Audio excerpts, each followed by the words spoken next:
Welcome back inside the den. Hey, good one for you today. As of today, we are 9 days away from kickoff. Chris, it almost doesn't seem real that football season's right there, right? Yeah, I mean, I'm excited for it. We've covered a lot of practices. They put in a lot of work under Jeff Choda's first season, and they will be kicking off on August 24th against SMU, and that's a really good opponent as well. I mean, it's everything Wolfpack fans say that they want. It's a good opponent at home from a power conference with a day kickoff at 4 p.m., so I'll be interested to see what the crowd size is. Even more interested to see how the Wolfpack performs against a team that's right on the outside of the top 25 in the preseason poll. Yeah, a talented team coming to Mackey presents a big challenge in Jeff Choate's opening game. He knows what it is. The school knows what it is. It's a good payday, but it's a good measuring stick game to see if this team will come out and show some more fight than it did the past 2 seasons. So, yeah, exciting times. But on today's podcast, we're going to play a game. We're going through 10 questions with Chris Murray. Chris, you've kind of background. Everyone that watches this knows who you are, but you've been in the region years now. So, a long time. So I don't know these questions. So they're surprise questions. Surprise questions. Some relate to the Mountain West, some relate to Nevada football, and then some for you. Okay, there we go. So let's go. 10 questions. But before we get into it, just kind of recap your summer. Did you have a good summer? I had a good summer. It was a quick one. Yeah. We don't get much of a summer here. We got a couple of big golf tournaments to cover, the American Century Championship, the Barracuda, the rodeo. I actually had COVID for the rodeo. I had just come back from a trip to Mexico. So we got out to Mexico. We took a trip to Grey Eagle before the kids started school. So got a couple of trips in there. How about you? How was your summer? Yeah, it was great. Lots of golf, improving the game. That passion of mine is growing. I have a lot of fun with it. But outside of that, great events that we covered. Went out to Seattle recently for a wedding, so got to explore that part of the country. So been a good summer, but kind of ready to turn the page for an exciting Nevada athletics season starting with Nevada football next week. It should be a good one. But Chris, let's get into it. We're not going to go 1 to 10 because that's boring. Okay. Just kind of shoot from the hip. What number are you feeling? I'll go 7. 7. Number 7. Number 7. All right. We got a Reno related one. What's Chris Murray's favorite restaurant in Reno? Oh wow. Yeah, we don't go out all that much anymore. I like Shush Boom. It's not necessarily like a fancy restaurant or brewery down there in South Reno. They've got a very good pizza, the Perfection. So that's kind of the place that we've gone for a couple of my birthdays. So I will say Shush Boom Brewing Company. That's good. Yeah, that's a good one. I'm partial to Tokyo Sushi. I'm not a sushi guy. Yeah. I don't. Sometimes we'll go to the joint and I just get the chicken teriyaki, and I let my wife and my daughter get the sushi. My son doesn't like the sushi either. Okay. But sushi, it's well known in Reno, right? All you can eat sushi, very unique to Northern Nevada. Yes, it is. Having lived around the country, it is very rare. In Texas, they didn't have it when I lived in Colorado. They did not have it. A few places had it, but they come back after the pandemic because I thought they weren't doing all you can eat sushi during kind of COVID, but now you can still get that. Yeah, I'm sure they shut that down, but it's back. I mean, with a force, it's probably. I mean, it's not like you look at Reno on a map and be like, oh yeah, great sushi place. Yeah. But it's because of the casinos that other local restaurants that needed to do things like all you can eat to draw some interest. So one of the rare places in the United States that does it. My son likes Texas Roadhouse, so that's also a Murray family favorite. He just likes the bread there. So I can't blame him. I still love it, but I have to pace myself. We're both down there in South Reno. They're actually getting a new place, Brass Tap. Yeah, I saw. I'm excited. That's coming in right next to Twisted Fork, and then downtown Tamani. So we should have some more restaurants to pick from soon. Yeah. Here. So that's for my biggest crux. I stay away from the bread, but I indulge in the beer. So I guess I'm getting bread in another form or fashion. Yeah. So. Just don't do the carbs. Yeah. Not a bad deal. Still carbs, but I take liquid carbs. But bread's got a lot of carbs. The wheat. Yeah. Yeah. I don't know the carb ratio on beer. I don't know how much of a beer guy anyway. Okay. I respect it. Anyways, let's give. We'll go number 3. Number 3. All right. Let's get some football related stuff. The thing I learned the most from Nevada's fall camp is blank. Jaden Smith's very good. He's probably been the biggest standout. He's a wide receiver from Tarleton State. Began his career at Montana State. Originally from the Texas area. Jeff Choate recruited him up to Montana State when he was the head coach there. Played there for a couple years and transferred to Tarleton State. He was second team All-WAC in 2022. Last year, he had some injuries. He had a concussion, had to be taken off the field in an ambulance. So that was a really scary situation. Then had a high ankle sprain. I think if he had not had those injuries, he probably would have had an even bigger season and would probably be at potentially a top 25 school this year. 6'6", really fast as well. His cousin's on the team, Charles Brown. We know he's a very good video game player because he beat you in EA Sports College Football 25. He sure did. Pretty handily. Yeah. But there are a lot of really big questions on Nevada's wide receiver core entering this season. And I think there are less questions now between him and Cortez Braham Jr., a transfer from West Virginia. I do think Nevada has two pretty good frontline wide receivers, probably the two best receivers they've had together since that 2021 season with Romeo Doubs, Cole Turner, Elijah Cook. So I actually think that Nevada's wide receiver core could be pretty solid this year, and that's largely because of Jaden Smith. So he's kind of been, to me, the biggest eye-opener this fall. Yeah, he's been electric, both in the virtual realm and in the physical realm. So, Jaden, if you're watching this, shout out to you, but we'll get you back next time. I have to play some more video games, in my spare time. Well, yeah, also don't play with Toledo next time. Yeah. Maybe pick like Alabama or Michigan or something. I know. I thought I had it, but apparently these college kids spend, if they're not playing football, they're doing it virtually. So yes. All right. What's the next one? Let's do number 10, the last one. Number 10. All right. This is a fun one. So in honor of fantasy football season, if you were to hold a fantasy football league centered in the Mountain West, which player goes first overall? Oh, I think that has to be Ashton Genty, right? Yeah. The Boise State running back. Had something like more than 2,000 total yards and more than 20 touchdowns last year. So he's going to be Boise State's featured back. I mean, he actually split time last year. George Halani was kind of the number one back entering the regular season, and then Ashton Genty took over when George Halani got hurt, and now he's getting a little bit of Heisman buzz.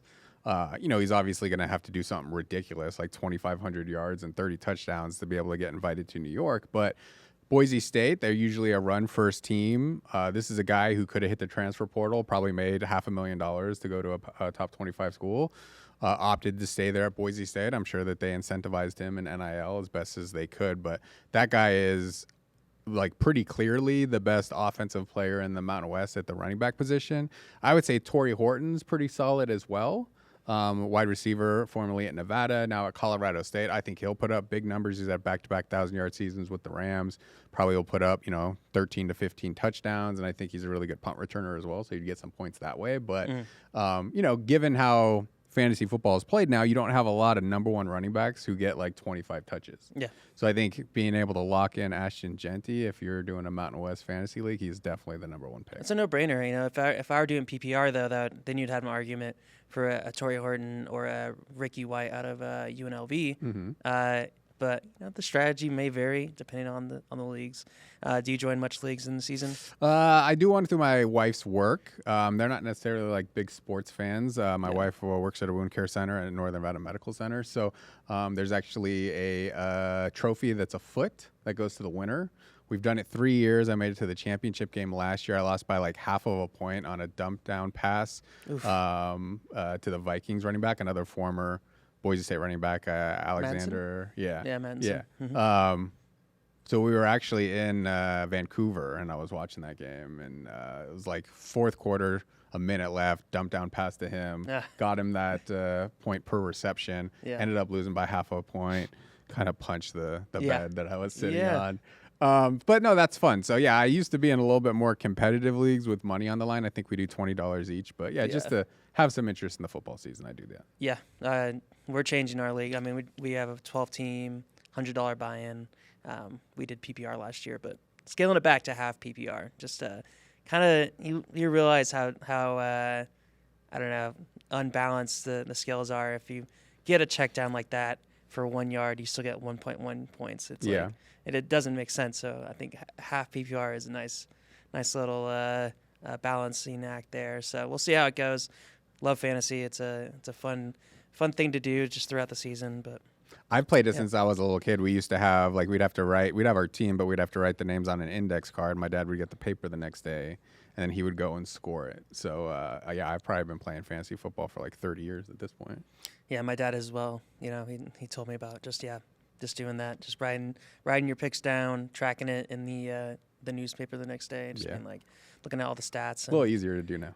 Yeah, way easier. I mean, kids are even having their own leagues in like middle school and high school. Like, Yeah, they probably weren't doing that back. Yeah, in the we have 90s. a middle schooler on our team. Yeah. So, and that's your son, right? Kate O'Brien. No, my son is Okay. not in the league. He could be. My actual doctor, Dr. Michael O'Brien, his son, his oldest son of 3, is in our league, and he's actually really good as well. I think he was like second in the regular season. Yeah. Well. So any age. Yeah, any age. Just gotta pick the right guys. But yeah, exciting time of the season. But anyways, next number. Go number 1. Number 1. All right. Blank will lead Nevada in rushing in 2024. Well, that's a good question because there are so many really good There's a running lot. backs on this roster. So you got Sean Dollars, Ashton Hayes coming back from last year. You got a couple of Texas transfers, Savion Red, Kai Woods. You've got a transfer from Syracuse, Dustin Hawkins. You've got a transfer from Boston College, Patrick Garwo III. He's a 1,000-yard rusher in the ACC in 2022. And then you have Caleb Ramzier, who's a transfer from Morehead State, who was a walk-on who Nevada's already put on scholarship. So I think I just named like 6 or 7 different guys who the Wolfpack figures will get some carries. I'm going to say Sean Dollars. I know he's been a little bit banged up heading into the season. And he did have some injuries last year, and he did have that, head injury concussion at the end of spring camp. So, he's had some injuries, which is a little bit worrisome. But Jeff Choate's been very complimentary of how much he's bought into the team since the end of spring camp and the beginning of fall camp. So I think there's been some growth there. And this guy's a former 4-star recruit who, ran for more than 6 yards a carry at Oregon, obviously last year. First time as a full lead back. I mean, maybe not quite as explosive as some people were hoping for, but, a year under his belt, I do think he will lead Nevada in rushing. I think the big question, will Nevada have a 1,000-yard rusher for the first time since 2016? James Butler, the last Nevada running back to be a 1,000-yard rusher. I mean, the Wolfpack usually would have 1 or 2 a season back in the heyday. So I think given how much they're spreading around the ball, maybe they don't have a 1,000-yard rusher. I think the bigger thing to look for is maybe 5.0 yards per carry. Right. So I'm going to say Sean Dollars. You got someone else? Yeah, Going red? I mean, Sean Dollars is a safe bet, just on pedigree and his talent. But yeah, again, injuries. So if that does happen, I could see Savion Red just stepping up and getting a chunk of those yards. Dark horse, if Patrick Garwo somehow gets better medically and proves to be the back that he was at Boston College, he actually has the stats in the past to be like, oh, this guy was a 1,000-yard rusher at Boston College, had good seasons. So Garwo is a dark horse, but currently with the medicals, he's probably not going to see much time at the beginning of the season. But again, injuries happen, so he might see the field. So that's a dark horse. But I'll say Savion Red. Garwo has been dealing with injuries, didn't do much in spring, and then has been limited in fall. He's kind of questionable for the season opener. He was termed as having a long-term injury. And 5 years at Boston College, only really had that one big year, a lot of injuries in the other years. So he's definitely got some potential. It'll be fun to see how that position shakes out. Yeah, we'll see next week, obviously, against a tough SMU team. Next number. We'll go 5. 5. All right, so you kind of answered this with an earlier question, but can Jaden Smith, Cortez, Braham be a more effective duo than Delvon, Campbell, and Jamal Bell of last year? And John Jackson III. And John Jackson. Who's on the Bears roster. Featured on Hard Knocks. Oh, is he? Yeah, not like featured, but it was right after DJ Moore got paid in the first episode. He was like, how's it feel being the highest paid person? He wasn't speaking, but he was like laughing next to them. Oh, there we go. And I was like, oh, John Jackson, there he is. I like the frontline Nevada receivers more this year than last year. Yeah. I mean, Nevada has not been able to throw the ball the last 2 seasons. Like last year, I think it was 6 touchdowns to 12 interceptions. Yeah. The year before that, I think it was 7 touchdowns to 8 interceptions. So that is a major, major issue. I know Nevada wants to run the ball. They'll probably run the ball 60 to 65% of the time. But one of the reasons offensive coordinator Matt Lubick was hired is that he's very good at marrying the play-action pass against the run. And Coach Choate knew Matt Lubick from their time at Montana Western when Jeff Choate actually had a knee injury, had to quit the sport, but then stayed on his staff, was a coach for 2 years, and Lubick was a player there. So they've known each other since the early 1990s. It's the first time they've been on staff together. And I think Lubick's offenses have been able to throw the ball. And, I think the quarterback play is a big question mark, but I think it can be a solid position for Nevada if the surrounding pieces are better. And I would say that the surrounding pieces are better at wide receiver. I would say if you take Nevada's top 3 wide receivers last year, their stats, versus their top 3 wide receivers this year, their stats, on a per-game basis, because Nevada is playing one more game, I think this year's stats will be better. I think Jaden Smith is as good or better than Delvon Campbell, who was really good with the deep ball, but a little bit inconsistent. And I think Braham has been very, very strong so far in fall camp. So I think he can match what Jamal Bell did, who got off to a fast start, but then didn't really do much after the first 3 or 4 games. So I would take this year's receiving core over last year's. But Nevada's receiving core this year is to me, is very thin. Yeah. There's not a lot like when you get to like 5, 6, 7, 8. So those frontline guys have to stay healthy. Yeah, absolutely. Just kind of looking at the question overall, it's a low bar. Last year's passing offense, putrid. Now, Cho has said 65% run, 35% pass, but still will be a crucial element in Matt Lubbock's offense. But just from the glimpses we've seen, and we've gotten more access this year to fall camp, but those players such as Jaden Smith and Braham have made a lot more plays than what we saw in the entirety of last year. Granted, it's practice and it's against Nevada defense, but just on profile, and they seem like they'll be a little more productive. So, All right, let's number 9. Number 9. This is another Nevada football one. Blank will take the most snaps under center in 2024. Yeah, I'll go Brendan Lewis on that. As we tape this, they haven't announced the starting quarterback. I'd be shocked if it wasn't Brendan Lewis. He started 10 to 12 games for Nevada last year. He had one pretty solid year at Colorado. I think he's a really good athlete. I think staying healthy will be a big thing because I think Nevada's going to run its quarterback. He took some big shots last year, and, I think that impacted how he played toward the entirety of the season. I think A.J. Bianco has kind of moved himself up the depth chart a little bit. Chubba Purdy's been sidelined with a shoulder injury for almost all of fall, so he hasn't really necessarily been in the competition for playing time early in the season. Anthony Grigsby Jr. is a junior college transfer that they really like, but he is, he's undersized. He's, I think they list him around 5'11". I think Lewis is your number 1 right now. Bianco, your number 2. Grigsby, your number 3. And then Purdy's kind of like an NA just because he hasn't necessarily been in the mix. So I imagine you're going to see at least 2, probably 3, maybe 4 quarterbacks get some significant snaps for Nevada this year. That's not the plan. You want one guy to have the job and take it throughout the season. But both injury, playing inconsistency, I think you'll see multiple guys. But I would say you're probably going to get about 65% of the snaps to Brendan Lewis, maybe 20% for A.J. Bianco, 25%, and then, maybe 10% for whoever wins that number 3 job, depending upon whether Chubba or Purdy is healthy. Yeah, no, it's a safe bet. We could see it. Obviously, health is a big thing. Lewis did go down last year with an injury that allowed Bianco to get some games in, but those top 2 guys are pretty firm in their position in the quarterback room. Grigsby, obviously a dark horse just because the coaching staff likes him. If he had 4 inches more in height, he'd probably be the starter, but his limitation is the height. But it will be interesting to see, obviously, with the SMU coming up and Brendan Lewis and how he performs under this new offense. But if you're designing a quarterback to run a Cho offense or Lubick offense, it'd be someone like Lewis because he has wheels and he has a decent arm, can push the ball downfield. So should be exciting to see. Number 2? Number 2, yes. This is a good one. This is a Mountain West one. Blank has the best coaching staff in the Mountain West.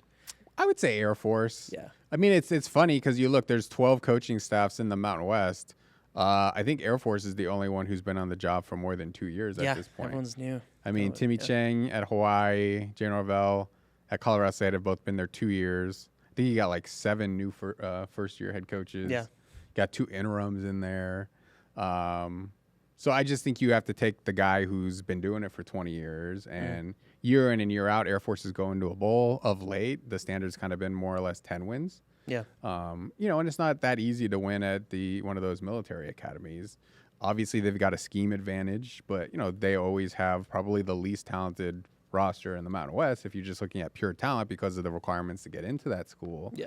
And yet they're still one of the best teams in the Mountain West year in and year out. They've been in the top 25. They've done really well in bowls under Troy Calhoun as well.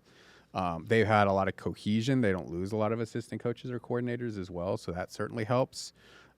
They've actually sent some guys to the NFL recently as well. So add all that up, I'm going to say Air Force, although Air Force has still never won a Mountain West football title as we enter year number 26 in the conference's existence. So that is certainly a big thing they have to get done. They always play for that Commanders-in-Chief trophy. Troy Calhoun's won that a bunch of times in recent years as well.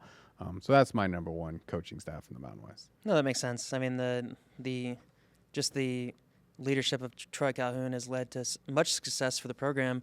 But just thinking about it, like they don't have an NIL pot. You know, they don't pay players. They don't get transfers. They don't get transfers like that. They are like effectively fighting with like one hand tied behind their back because everyone else has this big advantage. They didn't get the COVID year, so that was a major disadvantage in recent years. They didn't have like the older roster because of that. So you truly have to coach up your guys at a school like that. Yeah. So the proof's in the pudding over there.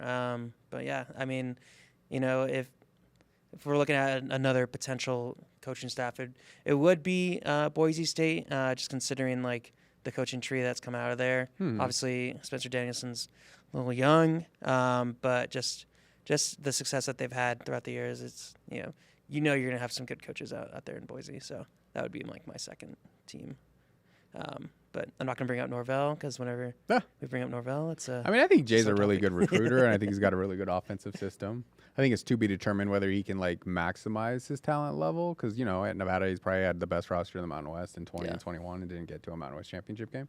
But I think he's proven, you look at the history of Nevada football outside of Chris Alt, not a lot of winning, but Jay Norvell did a really good job at getting Nevada super competitive. So, I think he's a very good offensive mind. I think he has a really good offensive system. Now the question is, can he get them to the championship level? Wasn't able to quite do that at Nevada. Yep. But good coach, like really good coach. Yeah, solid coach. Yeah. Anyways, number 4? Yeah, that might be. I don't have 4. Let me see. You don't have 4. I don't think I have 8. And then you don't have 8. So we have 2 questions left. Okay. All right. So number 4. This is a good one. What is the funniest/oddest question you ever received in a Monday mailbag? Now you've been doing Monday mailbags. For quite some time. Longer than FDR's been in office. Was in office back in the day. There's so many I can't even think of like any like funny ones. There are some that are just like off the wall. I always enjoy the Home Alone oriented questions because I'm a big Home Alone guy. Yeah. So getting those makes me happy. I'm sure I've had a lot that are just ridiculous. Yeah. I do answer all of them unless it's like they're verbally abusing a player or something. Right. So if you submit a question, you get it answered. Yeah. But yeah, there's not one that like stands out in my mind that immediately makes me laugh. Fake Matt Mummy asked some really good ones, and those are usually pretty comical. Yeah. So I enjoy his, but that thing's been going on for more than 10 years now. Right. It does take a lot of time. It takes like 4 or 5 hours on a Monday. Yeah. But, I get a lot of good story ideas out of it as well. So, still really well read. So I'll keep doing them and maybe submit a funny one this week, and then we'll have a funniest Monday mailbag question ever. Yeah. That's a new challenge. Submit a funny question. There we go. We'll read it on the podcast. Yeah. If you do it. But yeah. So now just 8? Are you sure that's the last one? Look through them all. Let me look at over. Don't want to miss any. We do not want to miss any. Did that one? Oh no, we got 6 and 8. Okay, let's go 6. All right. Blank will be the most challenging place to play in 2024 for Nevada. So let me think if I can think of all of the road games. So you got a game at Troy. Yep. A game at Minnesota, Boise State, UNLV, San Jose State. Hawaii. And Hawaii. So Hawaii's got its temporary stadium. There's not going to be a lot of fans there. Although, that's a difficult trip. Yeah. There's distractions and it's long travel, but I'm not going to pick that. I think Troy will be interesting because that's going to be very hot and very humid. And it's going to be a long trip as well. 3 time zones. And that's a pretty solid team. Not going to pick them, but I think that's a challenging road opponent that maybe a lot of people don't think of. Obviously, Minnesota is your big money game, getting $1.3 million to go out there. That'll be the biggest crowd Nevada plays in front of, but I'm not going to pick them.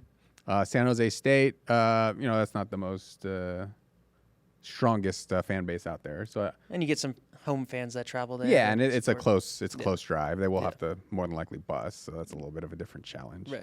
So you got UNLV. That's not too menacing because you're playing in such a big stadium that even though it's a rivalry game, it doesn't feel like a rivalry game because of like it's Allegiant. It's like maybe a quarter filled. Yeah. Maybe a third filled. So I'm going with Boise State, which I'm super interested in Boise State. Jeff Choate was on the Boise State staff under Chris Peterson. That was really like his big break into FBS football, coaching at that level. He went from Utah State to Eastern Washington to Boise State, and that kind of put him on the trajectory to go and coach at Washington State, Florida, Texas, obviously become a head coach now twice. And he wanted the job both the times it is opened. And he didn't get it. They gave it to Andy Avalos. Obviously, that didn't work out. And he didn't get this last cycle. They gave it to Spencer Danielson. who's a lot younger and doesn't have nearly the resume as Jeff Choate. So that's going to be a personal game. Yeah. And I don't know if Jeff Choate will say that to everyone. The week leading up to it. Nevada does not have almost any success playing on that field. Now they did beat Boise State. Carson Strong's year, and then way before that with John Dutton in the late 1990s. So I think that's going to be a really fun game to watch. Yeah, that'll be, to me, the hardest road environment Nevada plays in. But sneaky Troy, I think that one's going to be really difficult as well. That's what I was thinking. Yeah, because it's still summer, and you're going to the humid south. A lot of players are from out there, out in Texas, so I'm sure it's not like they'd be too shocked. But early in the season, too, so how fit are you going to be? Yeah, true. You're going to coming off this big game against SMU, and then you head out there to Troy. That's probably like a 6-hour, 6-hour plane ride, and then, you're dealing with the heat, you're dealing with the humidity. Yeah. Obviously the altitude will more be in your favor because you're going to be getting a little bit more out of each breath. But, that'll be an interesting game. I mean, Nevada's a pretty big underdog in that one as well. Obviously next year they go to Happy Valley, so that will be the new craziest environment that they played in when they played at Penn fun. State. So they got an Ohio State, they got a UCLA, a USC, and a Penn State coming up. Yeah. So what's the last one? Number 8. Number 8. This is a good one. So who would you summon if you could bring back one Nevada football player to play throughout the 2024 season? You got to go Colin Kaepernick, right? Yeah. Yeah, I mean Colin Kaepernick was the best Nevada football player ever when it comes to just what they did in college. It's indisputable. 8th in the Heisman vote in 2010. The only quarterback in FBS history with 10,000 passing yards, 4,000 rushing yards. And he obviously would be perfect for this team because Nevada's offense has been terrible the last 2 seasons. They were bottom 5 in the FBS in scoring last year, less than 18 points per game. They need somebody to be electric on offense. I think they've got some pretty good running backs. I think they've got some pretty good front line wide receivers. And you can make your offensive line look really good when you have a quarterback as electric and as athletic as Colin Kaepernick was. Now, he kind of needed to be married to a very specific system to accentuate his strengths, which is what Chris Ault did in building the pistol offense. And I think Matt Lubick would be very good at getting the most out of Colin Kaepernick as well. So on offense, I'd say Colin Kaepernick. If you want to give me a defensive player, we'll give you I'll say Dante Moak. I think Nevada's got some good edge rushers, but we'll see if there's a game-changing edge rusher between Caden Johnson and Henry Ikahihifo. But Dante Moak was a game-changing defensive edge player who you had to double-team all of the time. Yeah. And that is huge for any defense. And, former WAC Defensive Player of the Year, former third-round draft pick. Those would be the 2 guys. Just so happened that they both played and were seniors on the 2010 team. So that speaks to how special that team was. Yes. So. Those would be the 2. But thanks for the questions. Yeah, I would agree with those 2 players. I mean, those are the 2 biggest impacts on a team that has a lack of talent is quarterback and pass rush. So absolutely going with Kaepernick and Moak there. Fun exercise. We'll be back with it. We'll do that more in the future. Okay, sounds good. I think it's a fun game just to include, just a variety of stuff. But thanks for joining. Any last thoughts? Just excited for the season. Excited to see if Wolfpack fans are excited. Yeah, because they're trying to get 25,000 out at Mackey. Obviously, sometimes the numbers could be a little bit enhanced. Right. I think if they get 20,000, that's a pretty good number for a opening game for a new head coach. Yeah, and then we'll see if Nevada can, keep it competitive for a half, make it interesting in the second half. Maybe put some pressure on SMU toward the end of the third quarter. Get the fan base in there, get them rowdy, play some pretty solid football, make it interesting. This is kind of a marquee game. There's only 4 games on the week 0 schedule. 2 feature FCS schools. Then there's 1 in Ireland, and this is the only one in the continental United States, FBS versus FBS. Ryan Radke, the old voice of the Wolfpack, is actually going to be on the call for Westwood 1. Obviously, they'll get a lot of TV attention. So I think if Nevada fares well, I'm not saying they're going to spring an upset as a 24-point underdog, but I think if they have a solid game, that'll get the fan base more invested, and you'll get some national play as well. Yep. So it should be fun. The beer fest is going on, so... Yeah, have some beer. What's Nevada. that, like $35 for the beer fest? All you can drink. I don't know if that might be a little sketchy, but... So you got 2 hours all you can drink before the game starts and a ticket to the game. So they're definitely trying to get people in there. Yep. So, but we'll see you guys out there, and we'll be out there covering the game. So come say hi. Remember to like, rate, subscribe, wherever you guys get this podcast.